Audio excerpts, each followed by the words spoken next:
I'm Upalparna Dey, and good morning to everybody from Kolkata. Today, I'm here on Bringle's talk to speak about awareness on child abuse, which is an crucially impending social issue in our times. So, I thank Bringle's Academy, which is a brilliant platform and a virtual one, which offers career profiling, mentoring, and holistic development to give me this opportunity. I would like to start sharing with you by saying the fact that I myself am a victim of, or I'd rather call myself a survivor of child abuse. And I finally gathered up the courage to write about it when in sometime in 2017. And I am on a continuous strive to raise awareness and to help people, to help children who have faced abuse in their lives. I was touched around 6, and I gathered the courage to speak about it many years after that.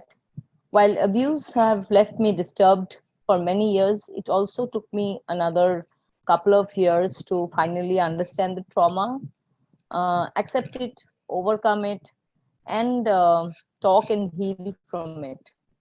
So I would, however, like to mention that here when I'm talking about child abuse, I'm not talking about rape, because rape would definitely take a different time slot and a different kind of research to be spoken about. We'll do it some other time, I am sure. And as we all know that child abuse has adverse effects on the psychological, physical, behavioral, and interpersonal well-being of the child. Why I would rather prefer to call each and every child a survivor, because being called or made to feel like a victim would never enable to, to help them or to bring them out of the wounds or the trauma that they are going through. It is very important for, again, parents and teachers to teach children about good touch and bad touch. Children are the most precious gifts of God, and it is our responsibility to protect and save their innocence and future. And parents can start. How can parents can start about talking about abuse with children, with small children? So parents can start with by telling stories, by telling the children the importance of body parts through through story play activities or storytelling. These kind of activities will come into like a natural flow instead of being a forceful one. The point is, we all know about the harm child abuse can do is doing, and but yet we are not willing to proactively speak about it. News, facts, research shows that India is one of the leading countries and has the highest numbers of children who are victims of abuse. That is only the numbers we know of. While laws are there and they are implemented to protect children and punish the abuser, there are many loopholes, unfortunately, in our system which deny the rights of a child. In the tussle between social taboos, addressing mental and physical well-being, law and human rights, the children often are lost amidst darkness. So one of the crucial issues, again, I think, is social taboos. Uh, there is kind of like hush, hush, hush, hush. It should not be spoken about. It should not be told to people. It should not be this. It should not be that.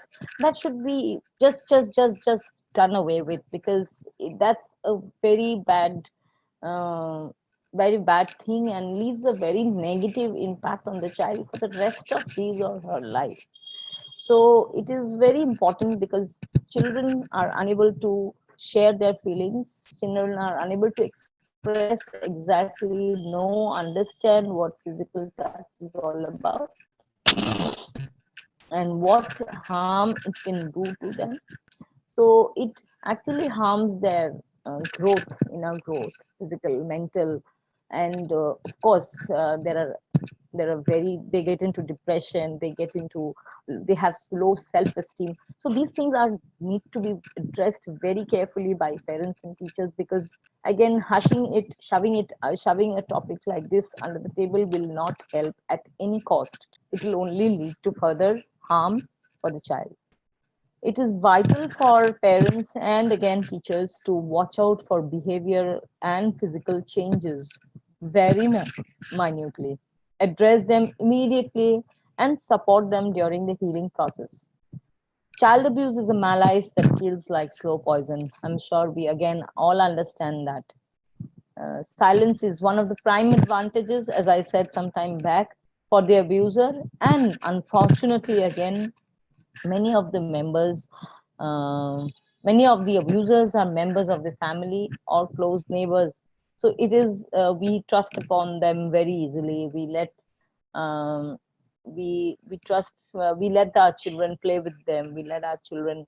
So of course that trust needs to be built up. Of course the children should be taught to mingle around with others, mingle, because children live in very isolated families.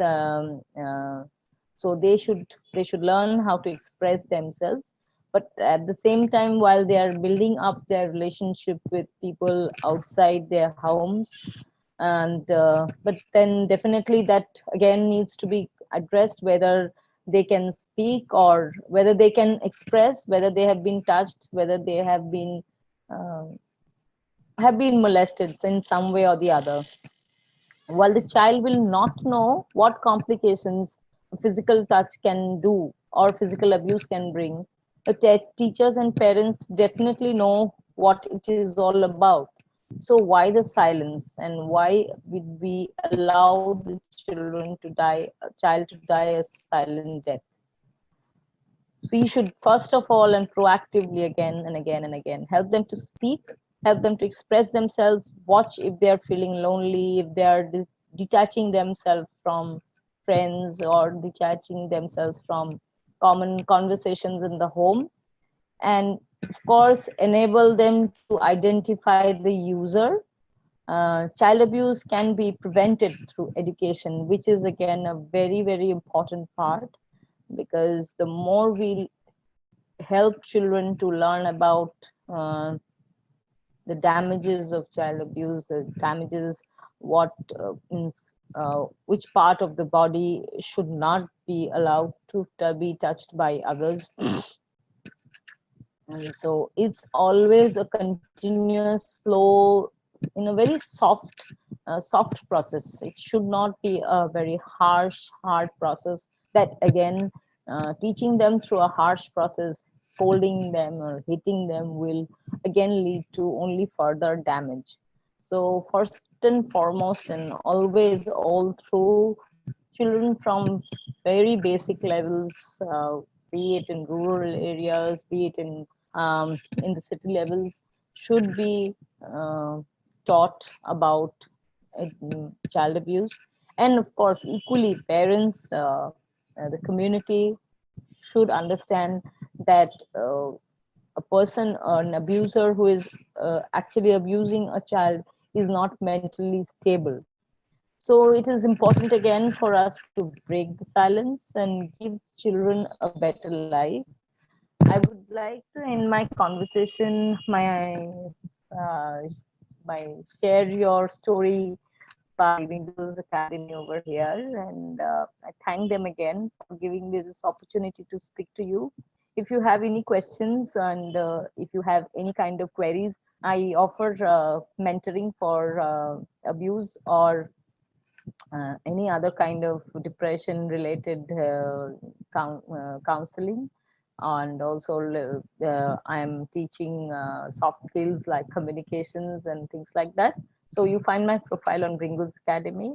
And I think sharing your story is a brilliant platform, is a brilliant opportunity to speak up, to finally know that being a victim of child abuse is not a crime. It's you can only come out of it by encouraging others to speak more about it. And that would be all for today. Thank you so much, everybody, for hearing me out. Thank you.